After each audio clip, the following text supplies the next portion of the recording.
What's up, you beautiful chaos gremlins? It's your boy Albert, the narrator who lives for the moment arrogant idiots get absolutely demolished by their own stupid words. If you're the type who cackles when a power-tripping control freak hands someone a rope and says, "Tie it exactly like this," then buckle the hell up.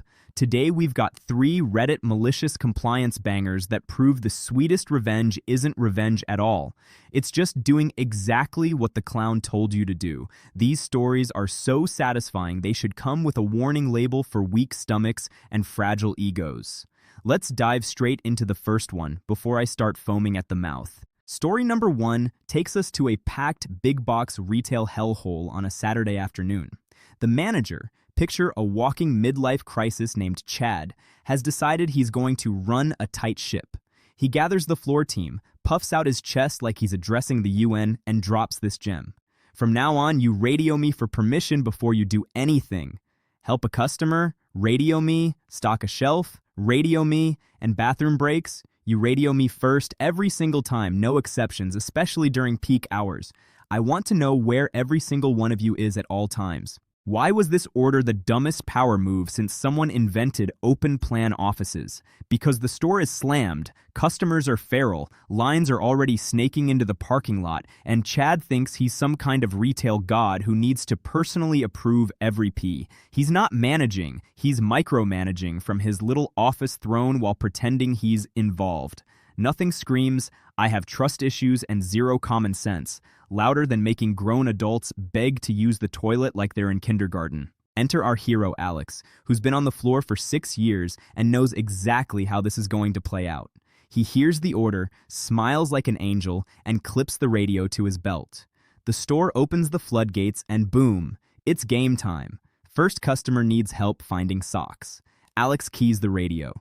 "Chad, permission to escort customer to aisle 7? Chad, already annoyed, grunts. "Fine." 30 seconds later, another customer wants a price check. Radio. "Chad, permission for price check on register 3? Chad's voice is tighter now. Then nature calls. Alex keys up again, loud and clear so half the line can hear. "Chad, permission for a bathroom break?" Chad snaps, "Make it quick." But Alex is already walking the long way around so everyone sees him radioing again on the way back. "Chad, permission to return to floor?" By the 30-minute mark, Alex has radioed 27 times. The lines at checkout are now out the door. Customers are filming TikToks of the chaos. Chad's radio is blowing up non-stop because Alex is literally following orders. Every single action, every single time. A lady has a full meltdown because she's been waiting 20 minutes for someone to unlock a case of headphones. Alex radios, "Chad, permission to unlock case 7? Chad finally storms out of his office, face purple, screaming, "Just help the damn customers!" Alex holds the radio up innocently and says, "You told me to radio for permission on everything. I'm doing exactly what you said." The store loses hundreds of sales, the district manager gets called in because of the viral videos, and Chad has to stand in front of corporate and explain why his tight ship turned into the Titanic. The rule is killed that same day. Chad spends the next month getting side-eye from every employee every time someone reaches for the radio. That outcome wasn't just deserved. It was a 5-star Michelin-rated serving of karma with a side of public humiliation. Chef's kiss, baby. But we're not done. Story 2 is where the entitlement gets corporate and the compliance gets expensive. This one's from a mid-sized company where the regional manager, let's call her Karen because of course, has decided she's going to boost those customer satisfaction scores by any means necessary. She holds a team huddle and proclaims, loud enough for the whole floor to hear, "The customer is always right. I don't care what the return policy says. I don't care if the item is 6 months old and smells like regret. If they want a refund, give it. No manager call, no pushback, no, sorry, that's against policy. Make them happy or you're the one getting written up." Why was this the most brain-dead order in retail history? Because the actual company policy exists for a reason, to stop people from treating the store like a free rental service. Karen thinks she's a genius who's going to get a fat bonus, while the rest of the store eats the losses. She's not protecting customers, she's protecting her own ego, and pretending she's above the rules that apply to everyone else. Our malicious compliance legend, Jess, has been on returns for 2 years and has seen every scam in the book. She hears the order, nods once, and waits. 2 days later, in walks this absolute unit of a customer carrying a clearly destroyed gaming laptop. Keys missing, screen cracked like a spiderweb, battery swollen, and the guy has the audacity to say it stopped working right out of the box. Any sane person would laugh him out of the store. Jess? She smiles the sweetest smile, scans the item, and processes a full refund, $400 plus tax. No questions asked, just like Karen commanded. The customer struts out like he robbed a bank. Then, the floodgates open. Word travels faster than a Black Friday sale. Suddenly, every deadbeat in a 50-mile radius shows up with their barely used crap. A coffee maker that's been through a war, shoes worn to the bone, even a TV that looks like it survived a house fire. Jess keeps ringing up full refunds, gift cards for the inconvenience, and "we're so sorry" coupons exactly as ordered. By closing time, the returns counter has cost the store over $8,000 in one shift. The loss report hits corporate like a nuke. Karen storms over, eyes bulging, demanding to know what the hell Jess is doing. Jess just shrugs and says, "You told us the customer is always right and to give whatever they want with no pushback. I followed your instructions to the letter." Karen can't punish her without admitting her own rule was suicidal. The fallout is biblical. District audit.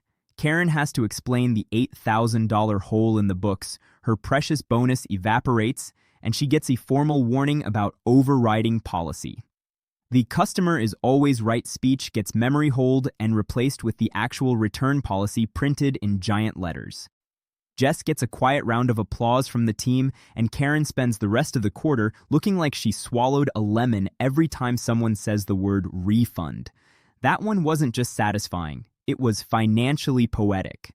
Chad from Story 1 wishes he got off that easy. Hold on to your butts because Story 3 is the IT department special where bureaucracy meets a server meltdown and the boss becomes the main character in his own nightmare.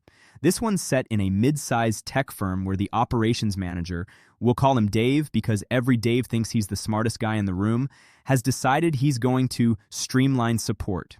He sends a company-wide email that might as well have been written in flaming red ink. Effective immediately, no one gets its support without a properly submitted ticket in the system. No exceptions, no verbal requests, no "hey, quick favor." Submit the ticket or wait your turn, even execs. I don't care if the building is on fire. Why was this the most short-sighted, ego-driven policy since someone invented mandatory Zoom backgrounds? Because IT emergencies don't schedule themselves around ticket queues. Dave thought he was creating accountability when he was actually creating a single point of failure with a massive "screw you" sign taped to it. He's not leading, he's LARPing as a process god while the rest of the company tries to do actual work. Our hero, the senior sysadmin named Taylor, reads the email, shrugs, and sets the new policy to literally follow it. 2 days later, the main production servers start throwing errors during peak business hours.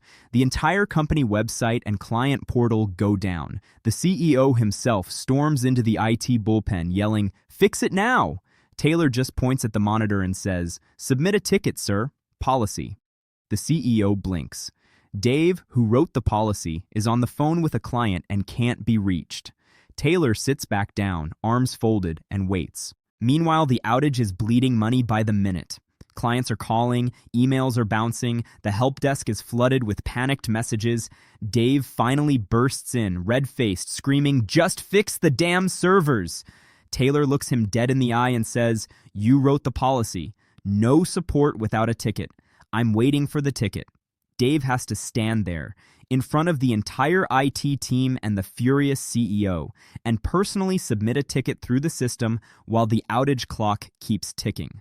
By the time the ticket is approved and routed, the downtime has cost the company north of $50,000, and 3 major clients are threatening to leave.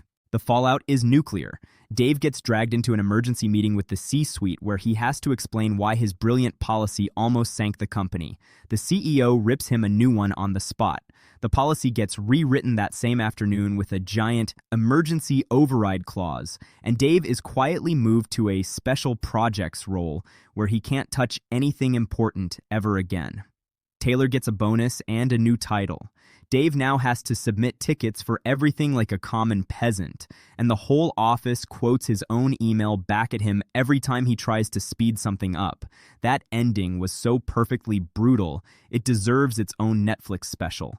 Dave got exactly the process he demanded, and it processed him right out of relevance. Whew. 3 stories, 3 absolute clowns, 3 chef's kiss moments of malicious compliance. Which one hit you the hardest? Was it Chad getting radio bombed until his store imploded? Karen watching her refund policy eat the entire quarterly profit? Or Dave having to watch his own server policy turn him into the office joke while the money burned? Drop your favorite in the comments right now. I read every single one and I love arguing about which compliance was the most nuclear. If you want more of this savage energy, smash that like button, subscribe, and ring the bell so you never miss the next time some arrogant idiot gets exactly what they asked for. This is Albert, signing off. Stay petty, stay exact, and never forget. The best revenge is doing precisely what the moron told you to do. See you in the next one.